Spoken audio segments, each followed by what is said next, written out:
Hello mga friends! Kakagising lang namin. Buong araw kaming tulog. So, ayun. Nakapahinga na. Ang gagawin namin ngayon naman, magsiswimming kami doon sa pool nila. Tapos siguro magdi-dinner at saka i-check na rin namin yung night market na malapit dito sa hotel namin. Pakita ko sa inyo guys yung pool maya-maya.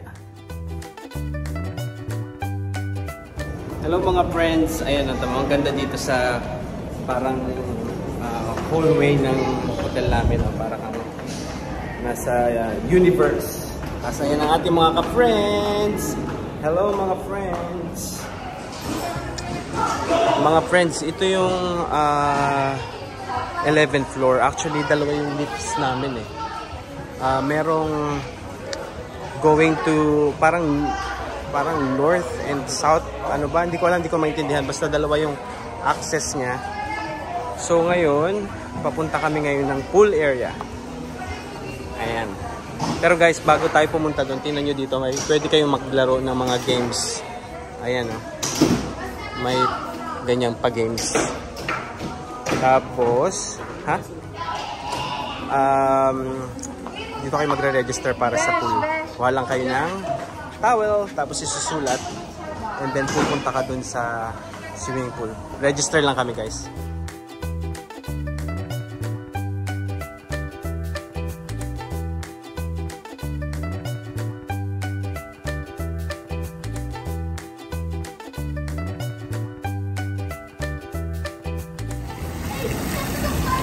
Ayan na mga friends ang ating pool.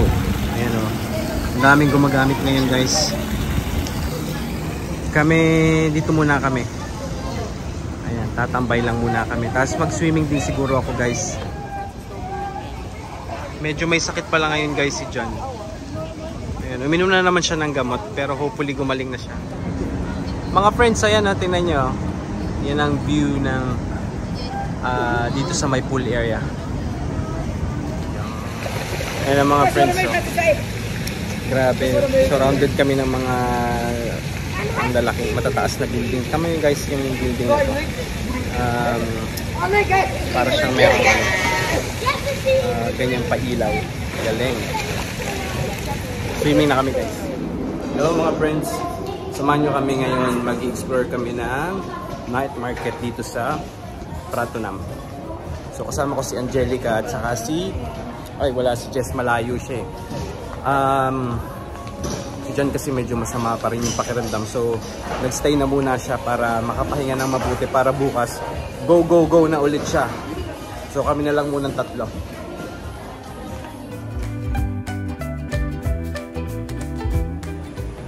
So guys, ayan. Angelica, ready ka nang manginig? So ngayon si Angelica na stress na siya kasi ang dami niyang gustong magbilhin. Gusto niya nang manginig. Ito guys, may mga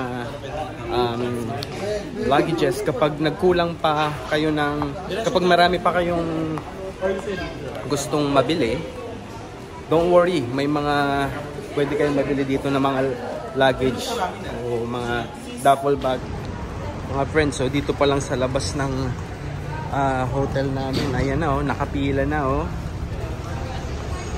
dito pa lang yan manginig na kayo. Ayan, may t-shirt. Tapos ito guys, diba ito yung sikat na sa mga, ito parang pambabae. Ayan mga sikat yung may mga design na elephant na ganyan. Sikat yan dito. Ito may polo shirt guys na pang lalaki. Ayan, dress. Anong bibilin mo? Ayan guys, so may mga slippers. At ang maganda guys, walang masyadong tao. Diba?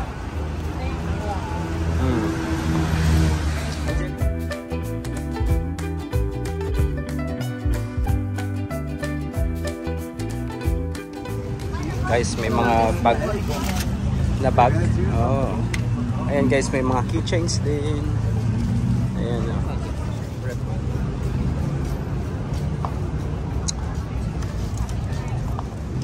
mga friends, so meron din mga perfume kung naghahanap kayo. Ayan guys, Sa mga medyo nagtitipid, ito, magsasalba sa atin. McDonald's. Mga friends, tingnan nyo, ang cute oh. Mga pusang tulog.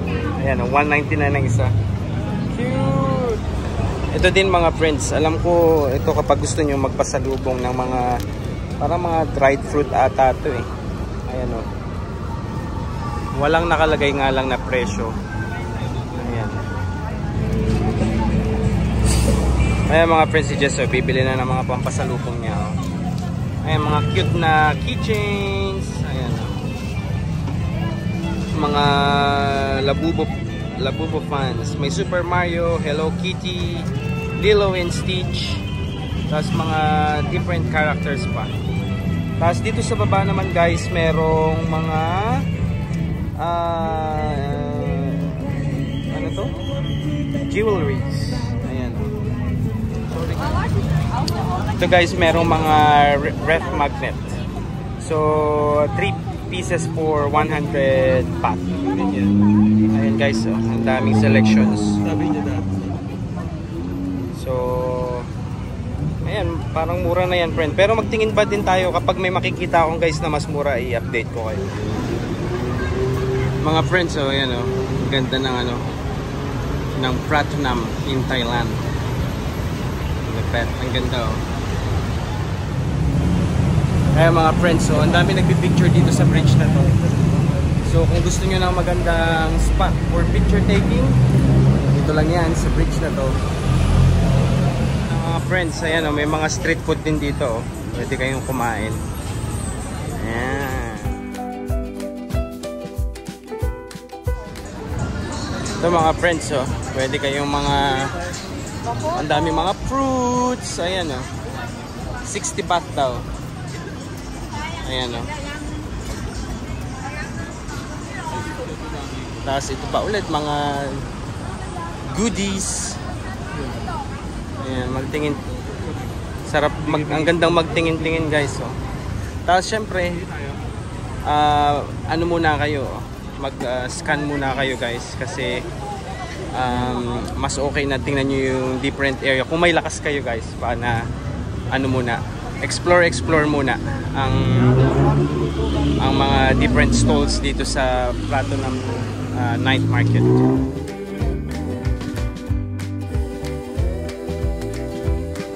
Mga friends, dito kami dati nagstay. Ito, ang taas nitong building na to. Ayan oh. Ang tawag dyan is ayan guys, yung Bayoki Sky Hotel. Tapos dun sa pinakang tuktok niyan guys, ano siya, umiikot. So mga friends, so ang daming tao dito. Ang saya. So guys, sabi ni Angelica, check nyo din daw pala yung tela. Kasi anong reason friend? Hindi, kasi di ba mura nga siya. Pero pangarap ko magsuot ng ganyan. Oh, mura siya ano? Mura nga siya, pero hindi naman ganun kaganda yung tela. I-compare mo pa din. Oh, yun guys. Naka-less ka nga, pero sira naman. Oo. So yun, isa sa mga tip guys, para kung bibili kayo ng mga damit, i-check nyo rin daw pala yung tela. Ayun. Si Angelica, expert yan sa ganyan.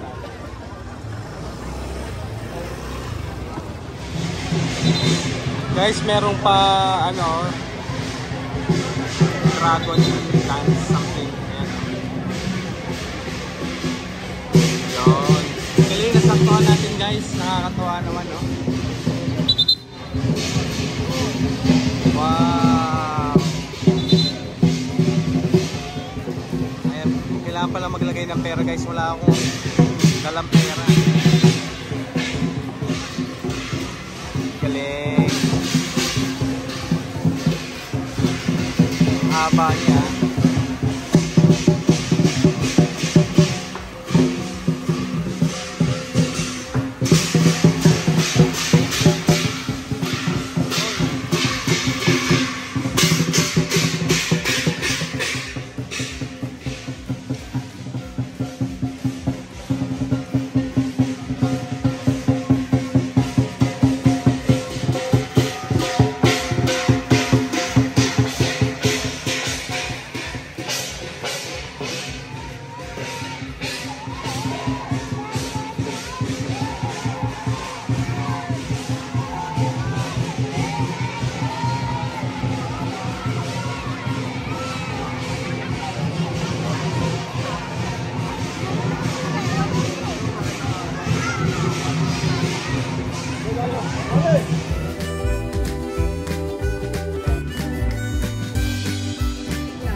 mayroon pa prosesyon eh, di ba? Nakakatuwa.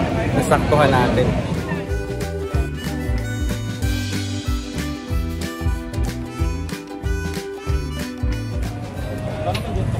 Ito mga friends isang tip, kailangan yung tumawad.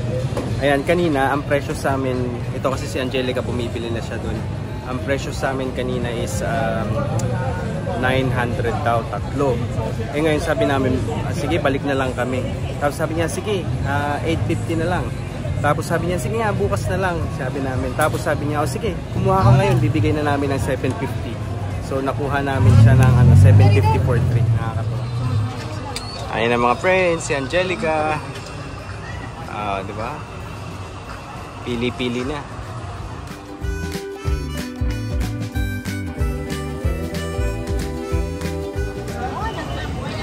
Guys, so merong salt grilled fish. Ano to? Parang tilapia yung itsura niya, guys. So.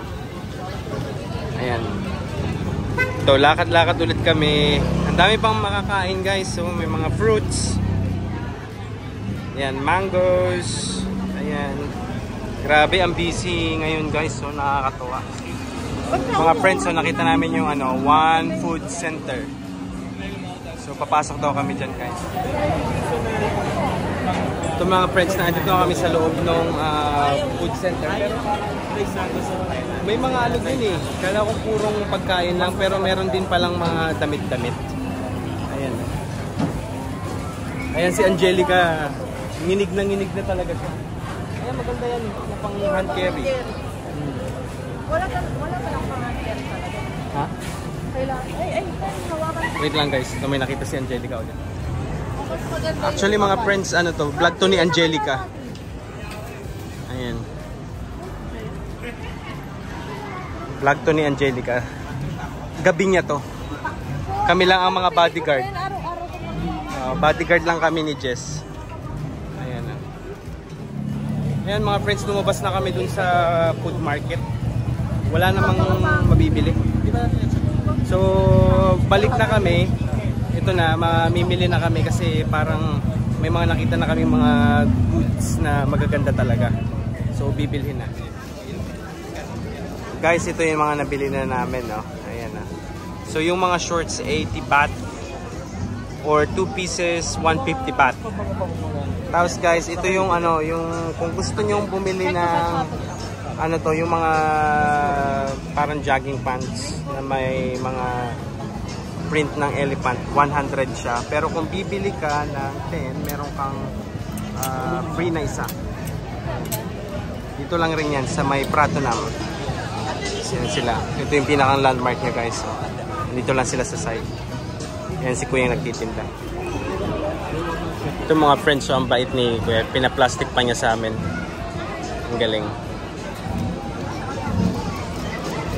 Ayun na si Angelica. Ready na. Nilalabas na ang kaba ng bayan. Ha? Kaya pa? At mga friends, kung naghahanap naman kayo ng mga street food na mga makakainan, itong isang chain na to sa tapat ng Platinum Mall guys, andito lahat to. Mamili lang kayo, ang daming options. Ayan, may pad thai, mayroong mga fried rice, may mga barbecue. Ito din parang sarap din ito guys. Ayan. Ito din, may mga inumin. Guys, masarap daw dito ang buko juice. So, try natin yan sa mga susunod na araw.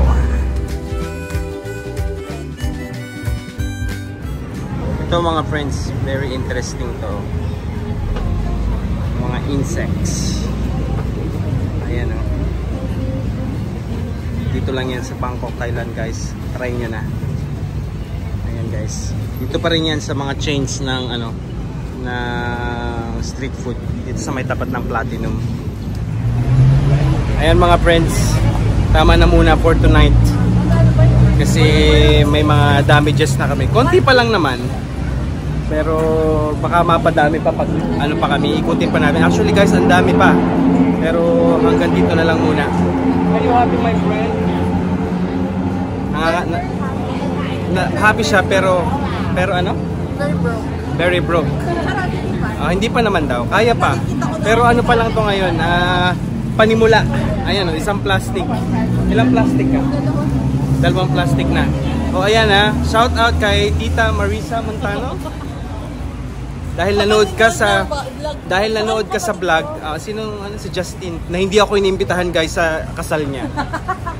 At nung magki-kick out pa, ako pa daw yung hindi na nga naimbitahan, na-kick out pa. So ayun, Justin, celebrate natin yung wedding mo kapag nagkita-kita tayo. Kung kailan man, pagbalik mo ng Sydney. At i-invite mo ako next time. Sa binyag ng anak mo. Ayan. So, mga friends, good night na. Update ko kayo ulit sa mga susunod naming mga lakad dito sa Bangkok, Thailand. Good night everyone. Sobrang mga friends, ang daming